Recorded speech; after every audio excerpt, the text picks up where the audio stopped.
Kakapasok lang, ang SSS at ang DSWD ay nagkaroon ng signing of Memorandum of Agreement. Ano nga ba ito at para kanino ito? Sino-sino ang magbibenepisyo? Yan ang ating pag-uusapan. Hold up.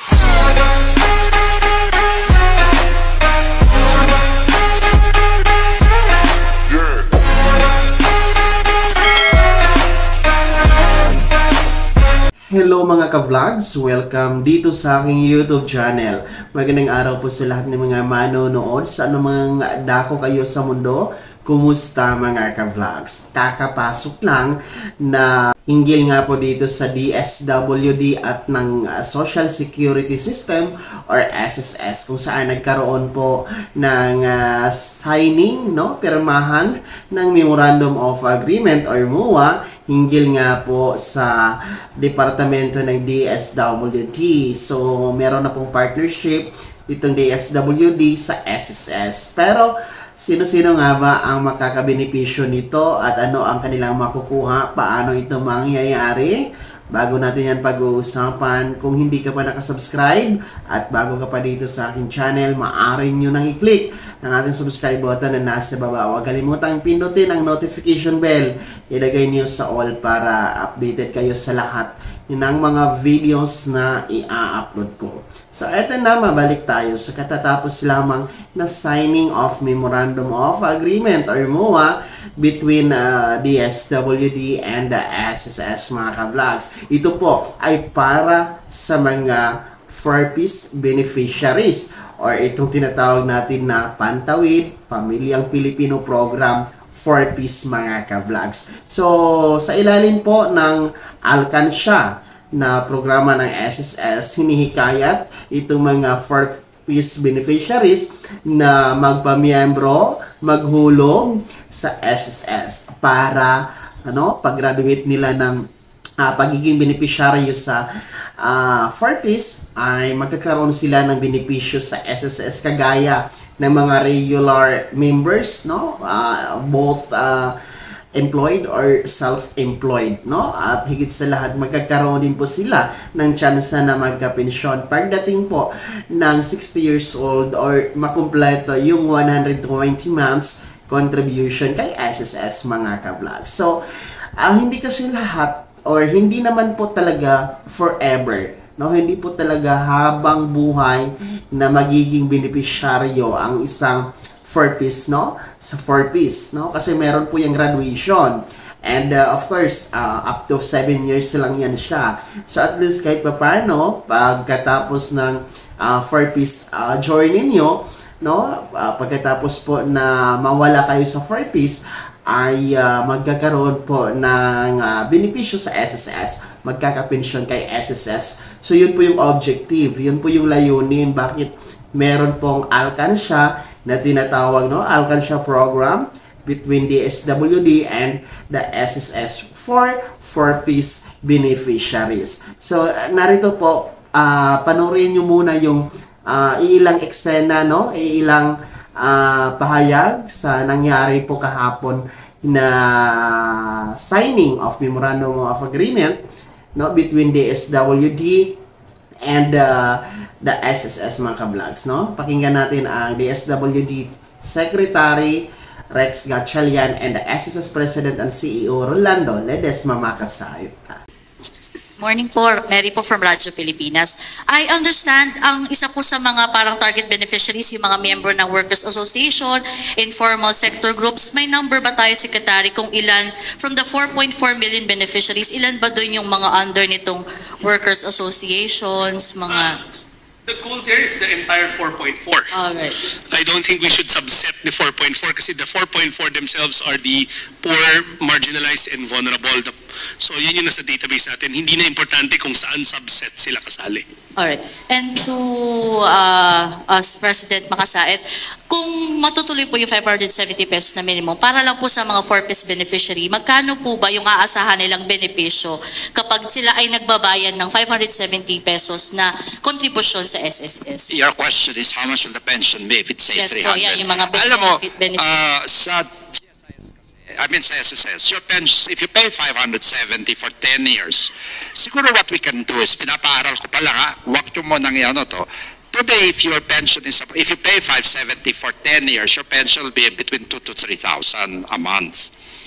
For 10 years short, what we can do is probably bring it down to say 300 or 400, and then we have some corporate sponsors. That's one way of doing it. Meron kami yung pinag-usapan namin in Secretary Rex that we can do parang Alcansya program. Yung nag-Alcansya sila. And then po, pwede sila, siguro a little lower yung pension, pero we can extend the payment period. Instead of just 10 years, siguro we can do it for 12 years so that po, they will get the same pension even if they paid a smaller amount. Kasi po, yung 570 payable in 10 years, may pension na. Sa 4-piece po, ibaba natin yon, pinapaaral ko ngayon, ibaba natin yon, and then extend natin mga siguro 2 to 5 years para ho yung pension nila pareho na rin doon sa nagbabayad ng 570. We can do it that way. This require po actuarial studies talaga.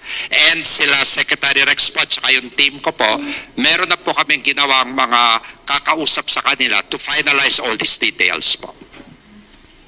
The important thing there is there's already a starting point that both SSS and DSWD believes that this is another instrument that we can use to provide safety nets for 4-piece beneficiaries. We acknowledge that they have to be part of the SSS system para not just now but when they graduate out of the program.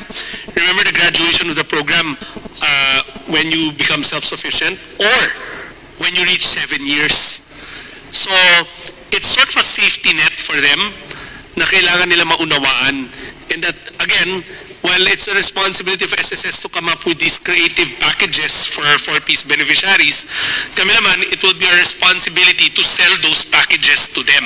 When I say sell, make them understand the value of insurance, pension, make them understand na itong opportunity na to is being accorded to us by SSS and only for them. Diba? This special table of contributions. So ayun po mga ka-vlogs, no? Atin pong napakinggan ang ilang bahagi doon sa ginanap na press conference. Kahapon lang po yan, no? Between the SWD and the SSS. And andyan mismo, present mismo, ang secretary ng DSWD na si Mr. Rex Gatchalian and ang president ng SSS na si Mr. Makasay. So, ito po ay voluntary lamang, no? Take note, paalala lang po sa lahat ng mga 4-piece beneficiaries, hindi po ito compulsory. Voluntary po ito. Ibig sabihin po ay nasa inyo na din po kung magpapamiyembro kayo kay SSS dahil magbabayad naman po kayo ng 570 pesos bawat buwan na kontribusyon gaya po ng mga normal members ni SSS. So, kaya nga voluntary kasi kusang loob kayong magpapamiyembro, no? Bukal sa inyong kalooban, hindi po siya napipilitan.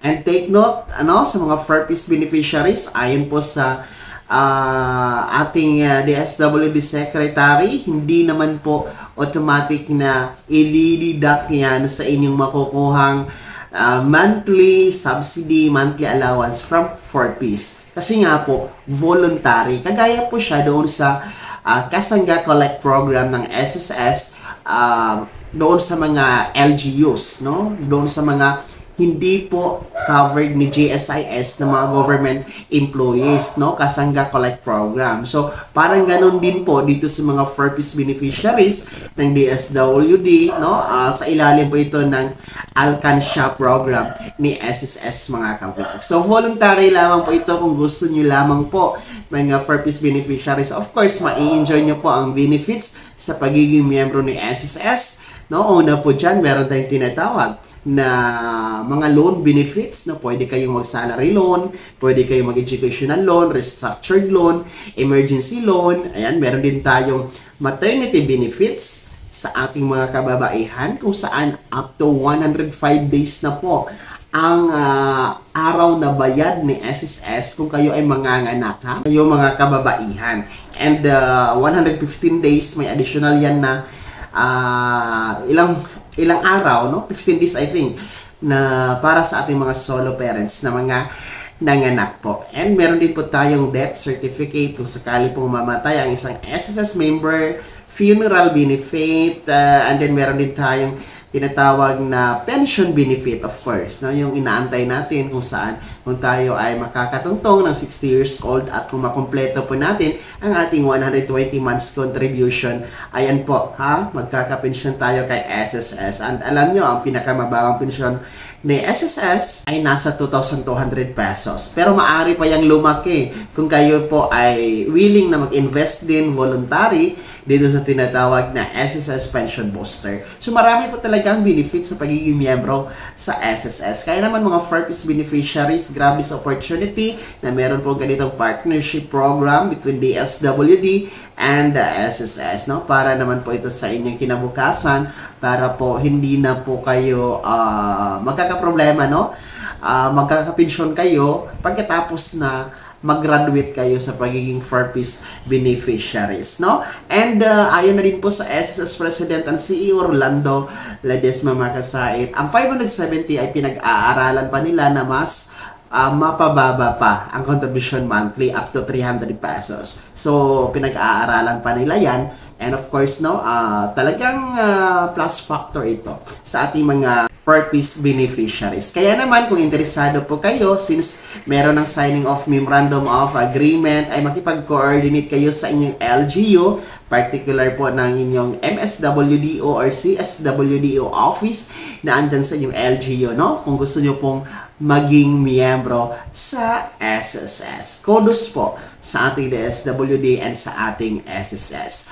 Bago tayo magtapos sa video na to, kung nais nyo pong sumuporta sa aking channel, maaari nyo pong i-click ang ating super thanks button na nasa baba. Sa mga nais maging miyembro, click nyo po ang ating join button. Mamili kayo ng mga perks na andyan mga ka-vlogs. Sana'y naging gabay ang video na to kahit paano na update tayo sa mga pangyayari, no, na may kinalaman po sa ating gobyerno, particular sa DSWD bilang purpose beneficiaries and sa mga miyembro din po, mga beneficiaryo at pensyonado dyan sa Social Security System or SSS. Kung hindi ka pa nakasubscribe dito sa aking YouTube channel, maaari nyo nang i-click ang ating subscribe button na nasa baba. Huwag nyo kaligtaan na i-turn on ang notification bell, ilagay nyo sa all para updated kayo sa lahat ng mga videos na i-upload ko. Maaari nyo ding i-like ang video na to. At kung meron ka pang mga katanungan, maaari nyo i-komento sa comment section na nasa baba. At paki-follow na din po ang aking official Facebook page na nasa screen nyo. Muli po, ako si Daniel Timpawan na nagsasabing dito sa aking YouTube channel, pawang katotohanan at lahat totoo lamang.